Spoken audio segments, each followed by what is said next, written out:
गैर कानूनी ऑर्डर के जरिए छीना था, उस ऑर्डर को कलअदम करार दे दिया है और साथ ये कहा है कि फिलफौर जो बैट सिंबल है पीटीआई को वापस दिया जाए। तहरीक इंसाफ बल्ले के साथ इंतखाबी मार्का लड़ेगी। पेशावर हाई कोर्ट से तहरीक इंसाफ की दरख्वास्त मंजूर। इलेक्शन कमीशन का इंट्रा पार्टी इलेक्शन के खिलाफ फैसला कलअदम करार। इलेक्शन कमीशन को पीटीआई का बल्ले का इंतखाबी निशान बहाल करने और पार्टी सर्टिफिकेट वेबसाइट पर जारी करने का हुक्म। अदालत ने रिमार्क्स दिए कि इलेक्शन कमीशन का फैसला दुरुस्त नहीं था। बल्ले का इंतखाबी निशान छीनना गैर कानूनी था। बतौर पार्टी तहरीक इंसाफ इंतखाबी निशान के हकदार है। मीडिया से गुफ्तगू करते हुए बैरिस्टर अली जफर ने कहा कि पेशावर हाई कोर्ट ने कानून के मुताबिक फैसले की रवायत को बरकरार रखा। इलेक्शन कमीशन ने गैर कानूनी ऑर्डर से इंतखाबी निशान छीना था। अब इलेक्शन कमीशन ने फहरिस्त में बल्ले का निशान ना डाला तो हाई कोर्ट भी बर्दाश्त नहीं करेगी। हाई कोर्ट का फैसला सुप्रीम कोर्ट में चैलेंज किया गया तो वहां भी दलाइल देने को तैयार हैं। 8 फरवरी का इलेक्शन पीटीआई ही जीतेगी। सुप्रीम कोर्ट ने पीटीआई की जानिब से इंतखाबी निशान के हवाले से दरख्वास्त वापस लेने पर खारिज कर दी थी। दूसरी जानिब अकबर एस बाबर का पेशावर हाई कोर्ट के फैसले के खिलाफ सुप्रीम कोर्ट जाने का ऐलान। चीफ इलेक्शन कमिश्नर ने भी बल्ले के मामले पर कल मुशावरती इजलास बुला लिया।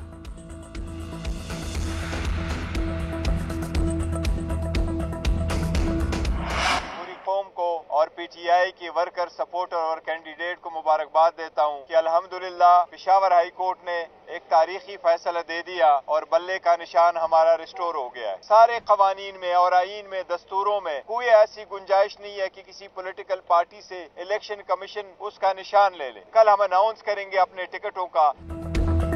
Chairman PTI barrister Gauhar Ali भी ओहदे पर बहाल। पेशावर हाई कोर्ट का फैसला तारीखी करार दे दिया। कहा बर वक्त फैसले से हॉर्स ट्रेडिंग का रास्ता रुक गया। बल्ले का निशान कौम की उमंगों की तर्जुमानी है। पाकिस्तान के हर हलके से उम्मीदवार खड़ा करेंगे। बानी चेयरमैन के साथ मुशावरत कर ली है। कल टिकटों का ऐलान कर दिया जाएगा। इलेक्शन कमीशन ने हमें हर मुहाज पर हराने की कोशिश की। अगर निशान बहाल ना होता तो हमारे लिए काफ़ी मुश्किलात होती। किसी भी सियासी जमात से उसका निशान वापस लेना गैर कानूनी है। टिकट्स के हवाले से पैसों के लेन देन की बात दुरुस्त नहीं। साइफर केस हुक्म इम्तना कल खत्म हो रहा है। उम्मीद है कल हाई कोर्ट कोई अच्छा फैसला देगी। वोट के हक के लिए बानी पीटीआई के पोस्टल बैलेट के लिए भी दरखास्त। सुप्रीम कोर्ट के जज जस्टिस मुजाहिर अली अकबर नकवी ओहदे से मुस्ताफी। इस्तीफा सदर मुमलिकत डॉक्टर आरिफ अलवी को इरसाल कर दिया। ऐवान सदर की इस्तीफा मौसूल होने की तस्दीक। जस्टिस मुजाहिर नकवी ने इस्तीफे में लिखा कि मैंने लाहौर हाई कोर्ट और सुप्रीम कोर्ट में फराइज अंजाम दिए हैं। मेरे लिए मौजूदा सूरत हाल में ओहदे पर काम जारी रखना मुमकिन नहीं है। सुप्रीम कोर्ट के जज की हैसियत से मुस्ताफी हो रहा हूं। जस्टिस मुजाहिर नकवी ने इस्तीफे की कॉपी सुप्रीम कोर्ट के रजिस्ट्रार को भी भिजवा दी। जस्टिस मुजाहिर अली अकबर नकवी के खिलाफ शिकायत पर जुडिशल काउंसिल का इजलास कल तलब किया गया था।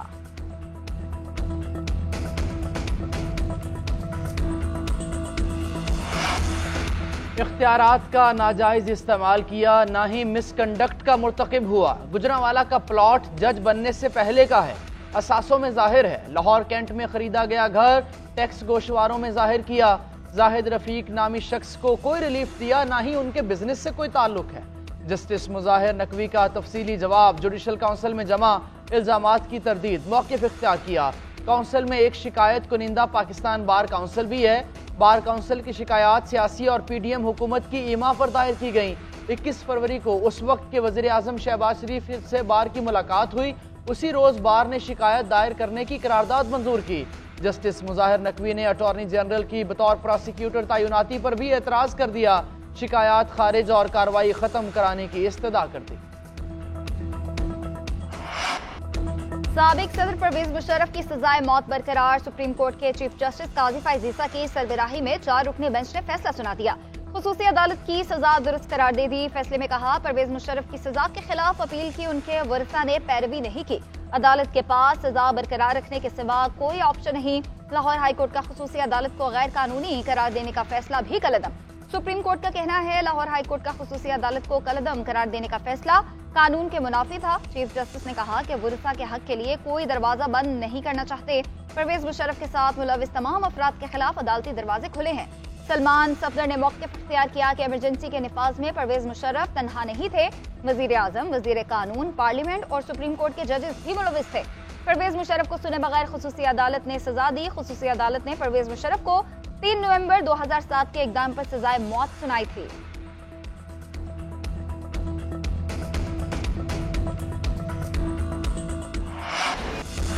बानी चेयरमैन तहरीक इंसाफ इलेक्शन 2024 की दौड़ से बाहर, NA 122 से कागजात नामजदगी मुस्तरद, NA नवासी मियां वाली से भी अपील खारिज, एतराजात बरकरार। नवाज शरीफ को NA 130 से इलेक्शन लड़ने की इजाजत, कागजात मंजूरी के खिलाफ ट्रिब्यूनल से अपील खारिज। मरियम नवाज के हल्का NA 119 से कागजात दुरुस्त करार, मंजूरी के खिलाफ अपील खारिज। NA 130 से डॉक्टर यास्मीन राशिद इलेक्शन लड़ने की अहल करार। परवेज इलाही, कैसरा इलाही और मोनिस इलाही की अपीलें खारिज। तीनों रहनुमाओं ने 4 हलकों से कागजात मुस्तरद करने को चैलेंज किया था। शाह महमूद कुरैशी ने मुल्तान के 3 हलकों से कागजात मुस्तरद होने का फैसला लाहौर हाई कोर्ट में चैलेंज कर दिया। सनम जावेद ने भी अपीलेट ट्रिब्यूनल के फैसले को चैलेंज कर दिया। सिंध हाई कोर्ट ने खुर्रमशेर जमान, मुजम्मिल इस्लाम और अवाब अली के कागजात नामजदगी बहाल कर दिए। इस्लामाबाद अपीलेट ट्रिब्यूनल ने दायर तमाम 70 अपीलों में से 65 मंजूर कर ली। सुना था लाहौर में नून लीग का राज है, लेकिन वो तो नजर ही नहीं आते। हम तो मैदान में उतर चुके हैं। नून लीग का उम्मीदवार कौन है? अवाम मुझसे वादा करें कि नून लीग को इलेक्शन से भागने नहीं देंगे। बिलावल भुट्टो जरदारी की मीडिया से गुफ्तगू, बोले हम पीछे हटने, घबराने, झुकने और डरने वाले नहीं।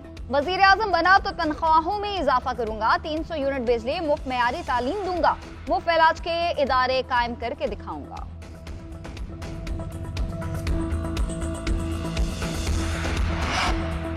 नवाज शरीफ 17 जनवरी से जलसों का आगाज करेंगे। कायद नून लीग 12 से 15 डिविजन्स में जलसों से खिताब करेंगे।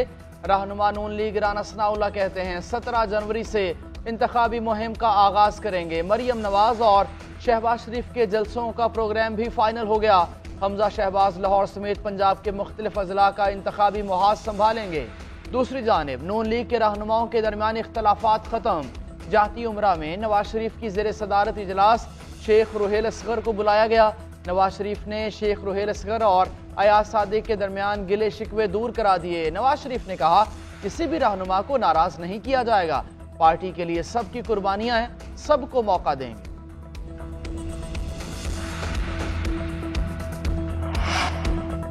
MQM का NA 242 की सीट शहबाज शरीफ के लिए खाली ना छोड़ने का ऐलान। खालिद मकबूल सदीकी का कहना है हल्के में नून लीग के साथ कोई एडजस्टमेंट नहीं की। NA 242 से शहबाज शरीफ के मद्दे मुकाबिल MQM के मुस्तफा कमाल उम्मीदवार हैं। उधर सीट एडजस्टमेंट के हवाले से MQM राब्ता कमेटी की मुशावरत जारी। इंतखाबी उम्मीदवारों के हतमी नामों पर भी गौर।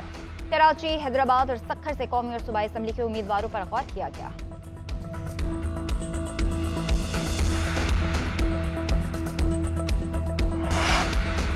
इस्लामाबाद हाई कोर्ट में बलोच तलबा की जबरी गुमशुदगियों के खिलाफ केस की समाअत। विफाकी हुकूमत के बयान हल्फी देने पर अदालत बरहम, रिमार्क्स दिए इसका मतलब है विफाकी हुकूमत ही जबरी गुमशुदगियों में मुलव्विस है।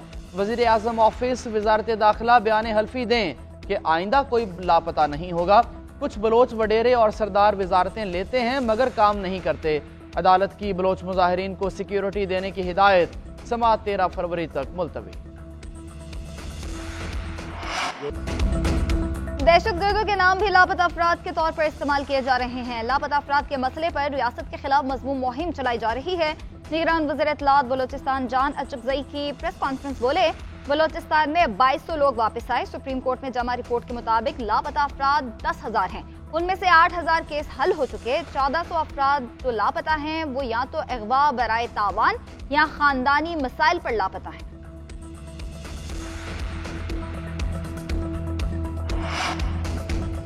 9 मई के मुकदमात में बानी PTI से तफ्तीश। 12 तफ्तीशी अफसरों ने 12 मुकदमात की अडियाला जेल में तफ्तीश की। अहलकारों ने 2.5 घंटों तक सवालात पूछे। कल भी तफ्तीश की जाएगी।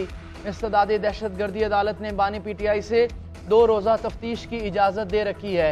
उधर बानी चेयरमैन PTI और बुशरा बीबी के खिलाफ गैर शरई निकाह केस की अडियाला जेल में समाअत। पर्दे जुर्म आयद न हो सकी। बुशरा बीबी अदालत पेश न हुई। हाजिरी से इस्तिस्ना की दरखास्त दायर। केस की समाअत 15 जनवरी तक मुलतवी कर दी गई।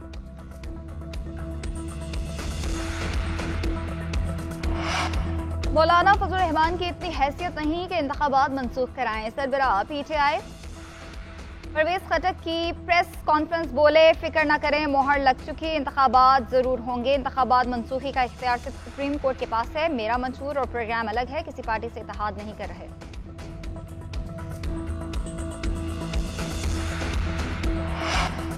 इंतखाबात के लिए हालात माजी से ज्यादा खराब नहीं, इस वक्त हालात 2008 और 2013 से बेहतर हैं। निगरान वज़ीर इत्तलात मुर्तज़ा सोलंकी की मीडिया से गुफ्तगू, कहा सियासी जमातों के उम्मीदवारों के ऐलान के बाद इंतखाबी सरगर्मियां शुरू होंगी। सुना है मुस्लिम लीग नून 15 जनवरी को जलसा करने जा रही है। इंटरनेट सर्विस में मसला तकनीकी वजूहात से आया, निगरान हुकूमत से कबल भी इंटरनेट में तातुल आता रहता था। पंजाब में पहली जमात तक के बच्चों को छुट्टी देने का ऐलान, 1 हफ्ते तक प्रेप, नर्सरी और पहली क्लासें बंद रहेंगी। शदीद सर्दी के बायस सुबह के वक्त असेंबली को भी खत्म करने का हुक्म। रवा महीने बच्चों के इम्तिहानात मुलतवी करने का फैसला। पंजाब में नमूनिया से 36 बच्चों की अमवात पर वजीर आला पंजाब ने नोटिस दिया। चिल्ड्रन हॉस्पिटल में हंगामी इजलास बुलाया। मोहसिन नकवी ने कहा कि हर 10 में से 8 बच्चे नमूनिया का शिकार हैं। 6 महीने से कम उम्र बच्चों में अमवात की तादाद ज्यादा है। बच्चों और बड़ी उम्र के अफराद को फौरी नमूनिया से बचाव की वैक्सीन लगाई जाए। सोशल मीडिया और कौमी मीडिया पर नमूनिया से बचाव की मुहिम चलाने की हिदायत कर दी।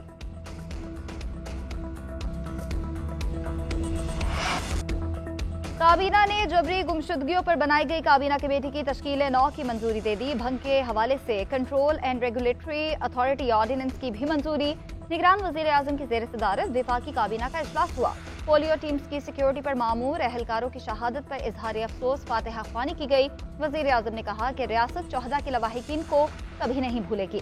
दहशतगर्द जिस कदर बुज़दिलाना कार्रवाइयां करेंगे, उनके खिलाफ जंग में उसी कदर तेजी आएगी। पाकिस्तान से पोलियो के मुकम्मल खात्मे तक इंसदाद पोलियो मिशन भरपूर तरीके से जारी रहेगा। हेल्थ सिक्योरिटी समिट से खिताब करते हुए वजीर आजम ने कहा, हेल्थ सिस्टम को वक्त के साथ मजबूत बनाना होगा।